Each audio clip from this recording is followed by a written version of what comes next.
Hello friends and welcome back to digital education channel. आज की video में हम फार्मर्स के जो खेतों की तारबंदी के जो फॉर्म चल रहे हैं उनके बारे में डिटेल में बात करेंगे कि इसके लिए कौन कौन अप्लाई कर सकता है, अप्लाई करते टाइम आपको कौन कौन से डॉक्यूमेंट्स की ज़रूरत पड़ेगी और इसके अंतर्गत किसानों को कितनी सब्सिडी दी जाएगी और इसके लिए किस प्रकार अप्लाई किया जाता है। तो चलिए वीडियो को स्टार्ट करते हैं। तो सबसे पहले हम बात करते हैं कि इसके लिए कौन कौन अप्लाई कर सकता है। कोई भी ऐसा किसान जिसके नाम पर जमीन है और वो जमीन कम से कम 1.5 हेक्टेयर है, यानी कि 1.5 हेक्टेयर से ज्यादा हो सकती है लेकिन 1.5 हेक्टेयर से कम नहीं होनी चाहिए जमीन, ऐसे किसान इसके लिए अप्लाई कर सकते हैं। लेकिन अगर किसी किसान के पास 1.5 हेक्टेयर से कम जमीन है तो वो अपने पड़ोस के किसी दूसरे किसान को अपने साथ मिला सकता है और उन दोनों के मिलने के बाद जो टोटल जमीन है वो 1.5 हेक्टेयर से ऊपर हो जानी चाहिए। अगर दोनों के मिलने के बाद भी 1.5 हेक्टेयर से ऊपर नहीं हो पाती है तो वो तीसरे किसान को भी अपने साथ मिला सकते हैं। इसके बाद हम बात करते हैं कि इसमें किसान को कितनी सब्सिडी मिलेगी।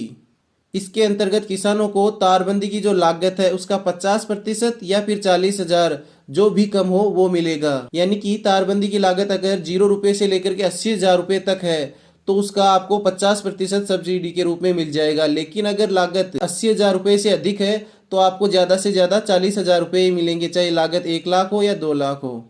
अब बात करते हैं कि इसको अप्लाई करते टाइम आपको कौन कौन से डॉक्यूमेंट्स की जरूरत पड़ेगी। इसके लिए आपको जिस जमीन पे आप तारबंदी करवाना चाहते हैं उस जमीन का आपको नक्शा और जमाबंदी, ये 2 डॉक्यूमेंट्स की जरूरत पड़ेगी। और इसी के साथ एक चीज आपको ध्यान रखना है कि आपका जो जन आधार है उसमें आप जिस व्यक्ति के नाम से ये फॉर्म भर रहे हैं उस व्यक्ति की जो बैंक की पासबुक है वो जुड़ी हुई होनी चाहिए। और साथ ही वो किसान जिस भी कैटेगरी के अंडर आता है, जैसे स्मॉल है या मार्जिनल या अदर कोई भी कैटेगरी है, वो कैटेगरी भी जन आधार के अंदर अपडेट होनी चाहिए। अब चलिए हम फॉर्म अप्लाई करना देखते हैं कि किस प्रकार इसके लिए अप्लाई करना है। तो सबसे पहले आपको किसान साथी पोर्टल ओपन कर लेना है। इस वेबसाइट का लिंक मैंने नीचे डिस्क्रिप्शन में दे दिया है, आप वहां से भी ओपन कर सकते हैं। अब देखिए ये वेबसाइट ओपन होने के बाद आपको नीचे थोड़ा स्लाइड करना है। तो देखिए यहाँ पर एक ऑप्शन मिलेगा खेतों की तारबंदी, इस पर आपको क्लिक कर लेना है। इसके बाद यहाँ पर एक ऑप्शन दे रखा है आवेदन करने के लिए, यहाँ क्लिक करें, इस पर आपको क्लिक कर देना है। इसके बाद नेक्स्ट पेज ओपन होगा, इसमें आपको जन आधार नंबर एंटर करने हैं और जिस व्यक्ति के नाम पर जमीन है और जिसका आप फॉर्म भर रहे हैं वो व्यक्ति यहाँ से सेलेक्ट करके सेंड ओटीपी पर क्लिक कर देना है। और इसके बाद आपको जो भी ओटीपी रिसीव हो वो ओटीपी यहाँ सबमिट कर देनी है। इसके बाद एग्रीकल्चर डिपार्टमेंट की जो वेबसाइट है वो आपके सामने लॉगिन हो जाएगी। अब देखिए अगर आप एग्रीकल्चर डिपार्टमेंट की वेबसाइट पर फर्स्ट टाइम लॉगिन करते हैं तब आपसे आपके मोबाइल नंबर जो आधार से लिंक है वो और आपका जो बैंक पासबुक है जो आपने जन आधार में दिया हुआ है वो वेरिफिकेशन के लिए आपके सामने शो होंगे, उनको आपको वेरीफाइड कर देना है। हालांकि मैंने एग्रीकल्चर डिपार्टमेंट के फॉर्म पहले भी फिल कर रखे थे, इसलिए मेरे पास ये जो बैंक पासबुक और आधार से जो लिंक मोबाइल नंबर है उसका वेरिफिकेशन का पेज यहाँ शो नहीं हुआ है। आपको वो शो हो तो उसको आपको वेरीफाइड कर देना है। इसके बाद एक ये लेफ्ट साइड में एक ऑप्शन दिया हुआ है आवेदन के लिए, यहाँ क्लिक करें, तो आपको इस पर क्लिक कर देना है।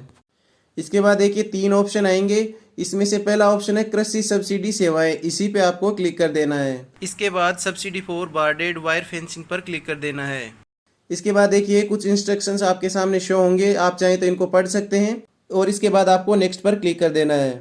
अब नेक्स्ट पेज ओपन होगा, यहाँ पर जो ऊपर वाले ऑप्शन है वो पहले से भरे हुए हैं, अगर आपके पास भरे हुए शो नहीं हो रहे हैं तो आप इनको फिल कर दीजिए।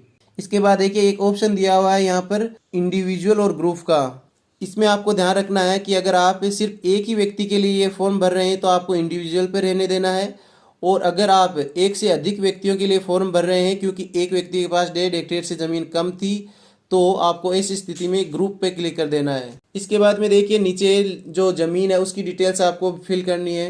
इसमें देखिए जो पहला ऑप्शन दिया हुआ है उसमें आपको जहाँ पर तारबंदी करनी है वो आपकी ग्राम पंचायत और विलेज है वो सिलेक्ट कर लेना है। इसके बाद देखिए नेक्स्ट ऑप्शन दे रखा है कैटेगरी का, तो इसके अंतर्गत आपको वही कैटेगरी सिलेक्ट करनी है जिस कैटेगरी के अंतर्गत वो किसान आता है। और आपको यहाँ पे ध्यान रखना है कि आप सिर्फ वही कैटेगरी सिलेक्ट कर सकते हैं जो आपने जन आधार में अपडेट कर रखी है। अगर आपने जन आधार में कोई भी कैटेगरी अपडेट नहीं कर रखी है तो यहाँ पर भी आप कोई भी कैटेगरी सिलेक्ट नहीं कर पाएंगे और ना ही फॉर्म भर पाएंगे।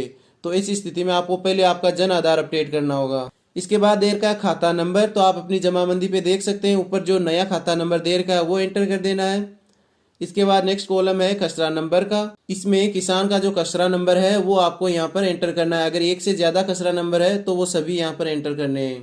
इसके बाद नेक्स्ट कॉलम है लैंड एरिया का, तो इसमें किसान की जितनी भी हेक्टेयर जमीन है वो हेक्टेयर यहाँ पर आपको एंटर कर देना है। नेक्स्ट कॉलम ओनरशिप का है, तो इसमें किसान की स्वयं की जमीन है तो इसमें सेल्फ ही रखना है। इसके बाद आपको नक्शा और जमाबंदी के 2 कॉलम दे रखे हैं, इनमें आपको डॉक्यूमेंट्स अपलोड करने होंगे। जो फर्स्ट कॉलम है इसमें आपको किसान की जो ज़मीन है उसका नक्शा अपलोड करना है, और जो सेकंड कॉलम जमाबंदी वाला है इसमें आपको किसान की जो जमाबंदी है वो अपलोड करनी है। ये सब कुछ फिल करने के बाद आपको डिक्लेरेशन पे मार्क लगाना है और फाइनल सेव पर क्लिक कर देना है। हालांकि मेरा फॉर्म पहली बार में सबमिट नहीं हो पाया था, क्योंकि मेरी जन आधार में जो फार्मर्स कैटेगरी है वो अपडेट नहीं थी। तो मैंने जन आधार में अपनी फार्मर्स कैटेगरी है वो अपडेट करी और उसके बाद नेक्स्ट डे ये फॉर्म है वो सबमिट किया था। अब देखिए फाइनल सेव पर क्लिक करने के बाद आपके सामने एक प्रिंट आ जाएगा जिसपे आपके पास आपका एप्लीकेशन नंबर भी होगा। ये प्रिंट आपको प्रिंट करके या फिर किसी भी प्रकार से सेव करके फ्यूचर के लिए रख लेना है। तो चलिए आज का वीडियो यहीं ख़त्म करते हैं। अगर आपको वीडियो में कुछ भी समझ नहीं आया है तो आप कमेंट करके पूछ सकते हैं। थैंक्स फॉर वॉचिंग, मिलते हैं नेक्स्ट वीडियो में।